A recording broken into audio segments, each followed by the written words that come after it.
Napansin ko, may isa akong sabihin sa inyo, napansin ko. Nabawasan yung gas. Given na yun lang yung pinuntahan natin.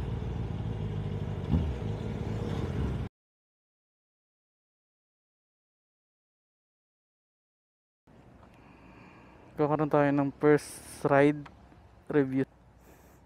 Ito, CB650 ni Honda.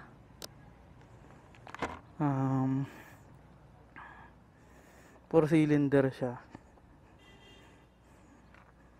Tapos, ay hindi. Oo nga, 4 cylinder, tama. Naka-pipe, naka-Povich na orig.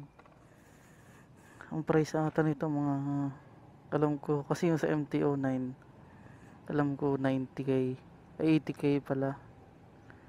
80,000. Hindi ko na alam kung magkano to pang CB. Ayan. Stock tires niya ay Metzeler na 180. 180, tapos yung harap 120. Dual disc, naka ABS. Upside down, or ano tawag doon? Tawag ng iba, inverted fork. Tapos hindi ko lang alam kung may quick shifter to. Ayan. Sa ano naman, sa display, ayan, full LED. Gear, yung sa cambio, RPM, tayo yung speedometer. Yung sa mileage, may ano din, may orasan. Ano pa ba? Hindi ko na alam iba. Ayaw ko nang pakialaman. Hazard, okay yung hazard nya. Kill switch meron. And then yun, ang alam ko dito, yan ang kanyang, pagka-on mo ng headlight, naka-low agad kasama yung itong park light.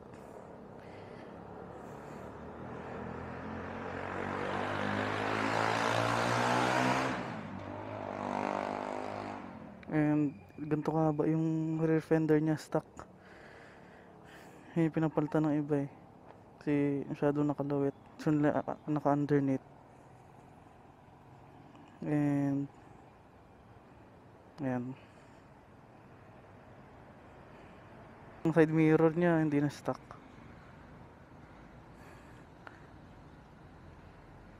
Adjustable din yung mga levers.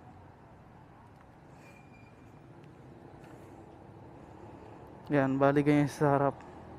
Ganyan kalaki. Parang malapit na rin sa, mas malaki na ng konti tingnan sa IBR. Then meron siyang compartment.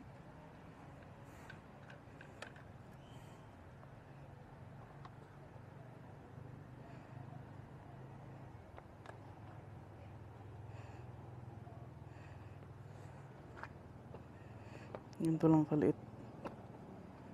Yan, pantools lang, tas mga papel pwede. Pero yung iba hindi na. Ganyan lang kalaki.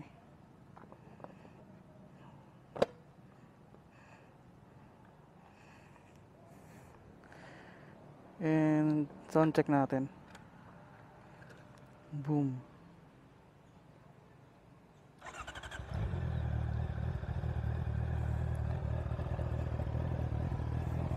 That's the sound of Akrapovic na legit. Nakikita niya ano. Nice, galing.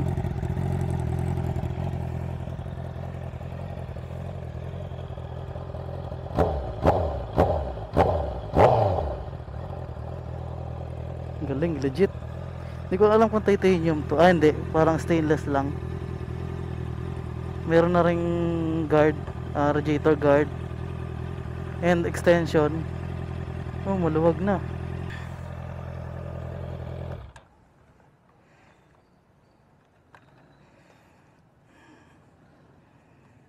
Ito sa Thailand pala. Parang alam ko kasi sa Thailand unang nirelease tong Honda CB. Taas.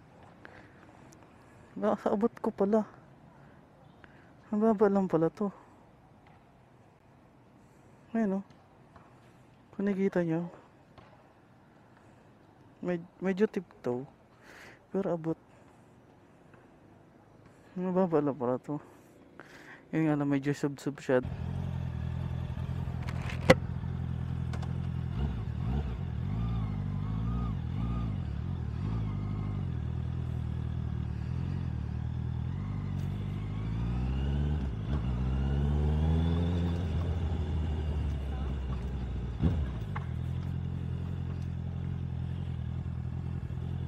Medyo mabigat siya, liko.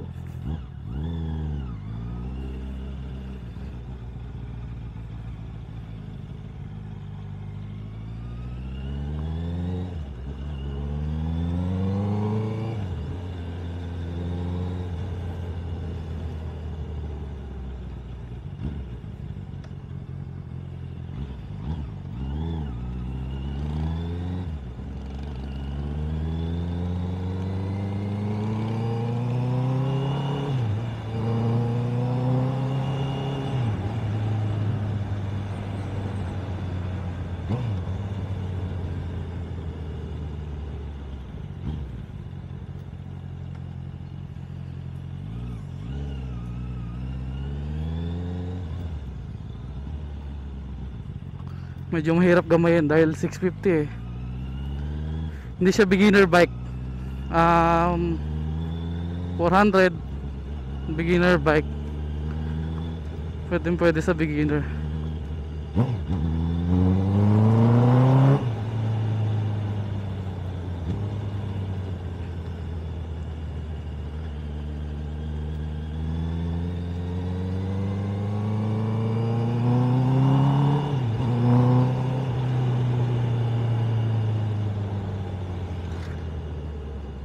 Uy, good thing may fuel gauge siya.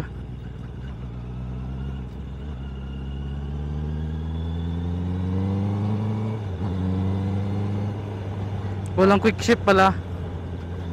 Nilalagyan lang pala ang CB 650. Sikat to ngayon, CB 650.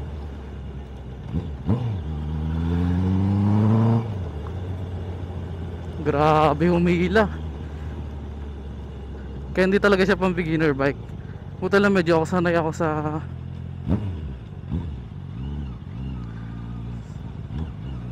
dahil nakadrive na rin ako ng 450 eh, na production bike. Siyempre magkaibang category nun.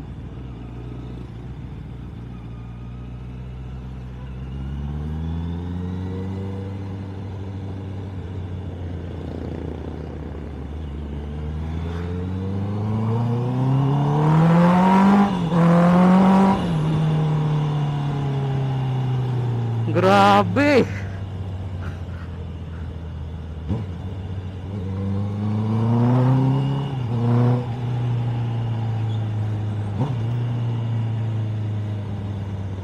Medyo mainit siya. The fact na nakapantalon ako, medyo mainit siya.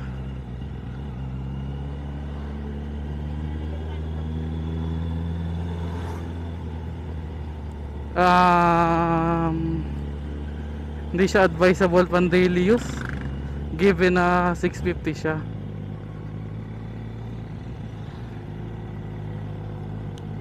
High natin yung ilaw para mas kita tayo.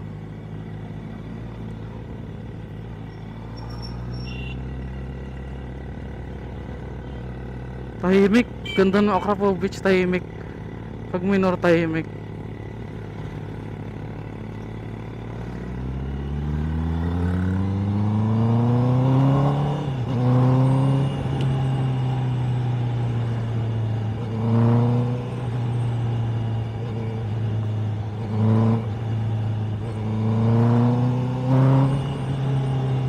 Ganda.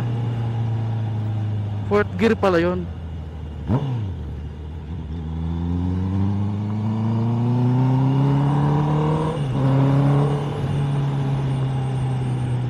Medyo magandang fourth gear niya, pero mainit talaga siya.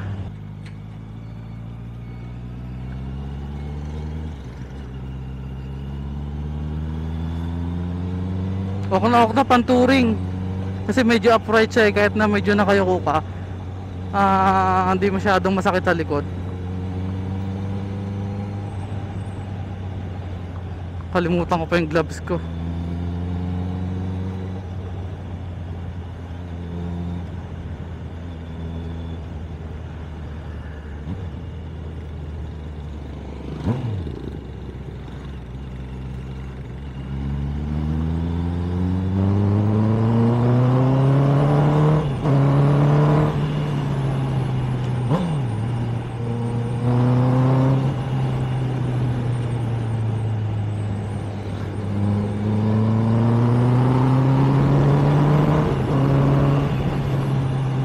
$85. $85 agad.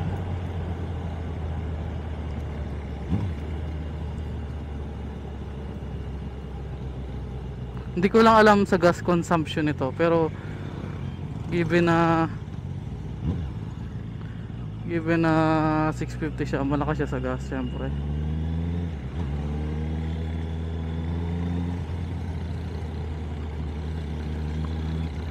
Nakakanginig ng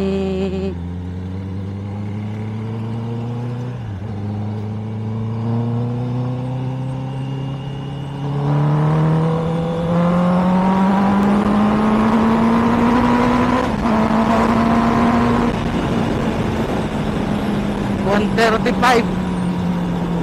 Oh, grabe umila.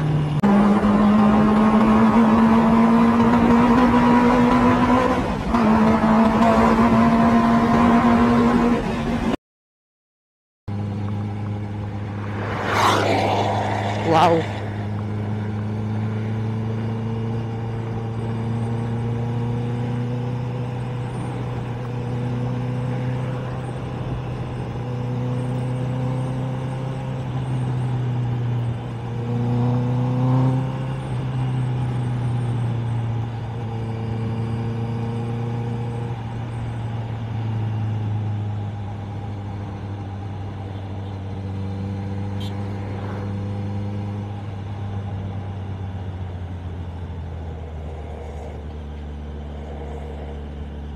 Siyempre shoutout sa may-ari, no?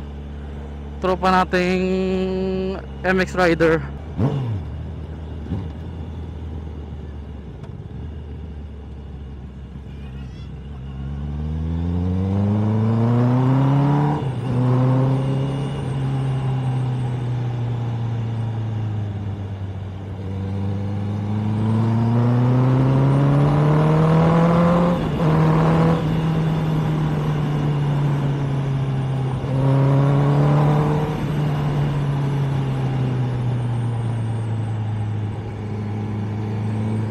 Medyo mabigat siya sa cornering, ah.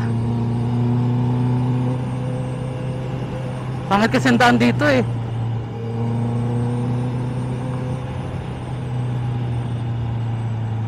Kasi pag ginamit natin sa bayan, wala akong mapapakita sa inyo.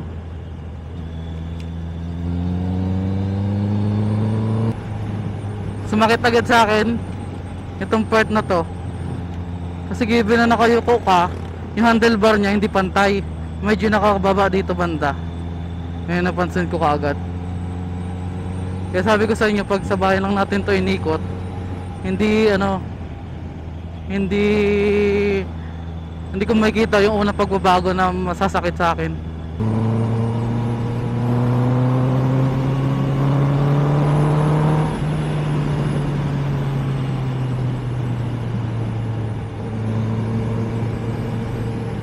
Hindi ko alam kung ba't ganun. Medyo malaro yung monoshock niya pag medyo nagko-cornering ka.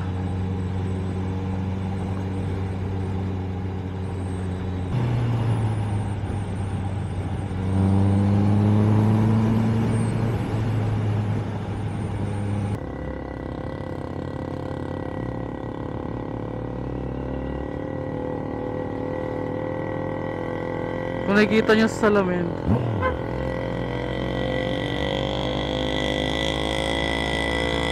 kung nakikita nyo dun sa stainless, nakailaw yung dalawa niya signal light. Default nya to, default setting nya.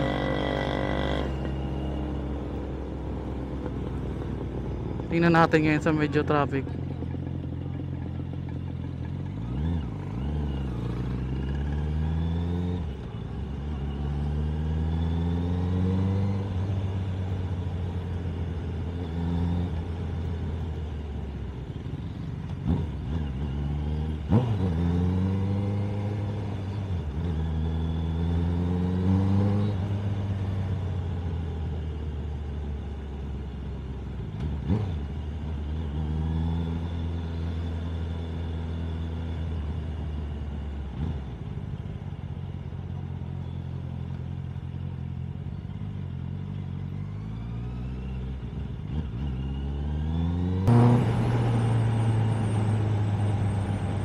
Ko lang kung saan tayo ikot mamaya.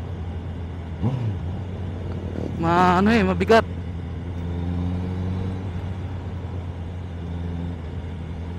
Bagong punas pa naman. Shout out tol, Angelo Paredes. Ano yan, sikat na motocross rider dito sa amin. Pang long ride, okay to, suabe to kung mayaman kayo sa Panggas. I mean, okay siya. Kasi upright naman eh. Medyo classic looks.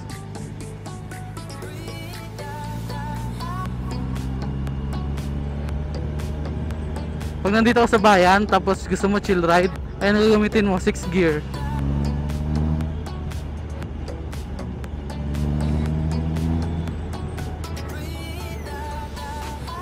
Ikot lang tayo dito, tapos balik na tayo. Ito medyo malaki.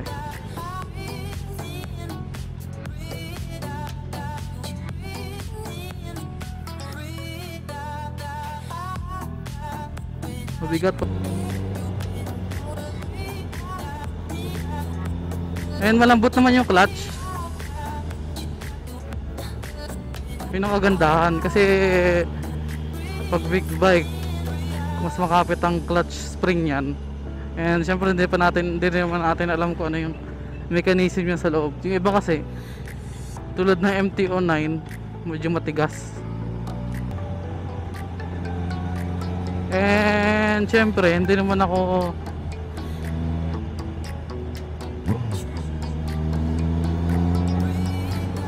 batikan, word na batikan sa big bike. First time ko nga to eh, first time ko mag big bike, no? Sana huwag kayo masyadong mag-expect na bibigyan ko kayo ng magandang review. So far sa talang buhay ko, ito pa lang yung nagamit ko na big bike, masasabi kong nagamit ko.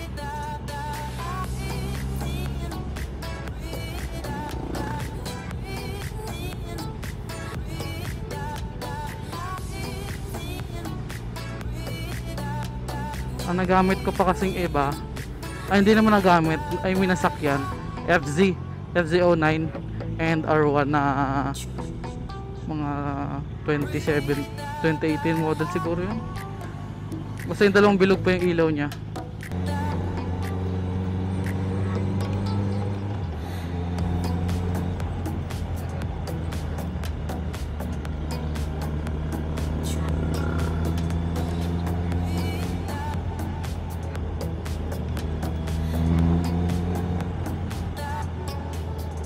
And yun, dito ko natatapusin yung vlog.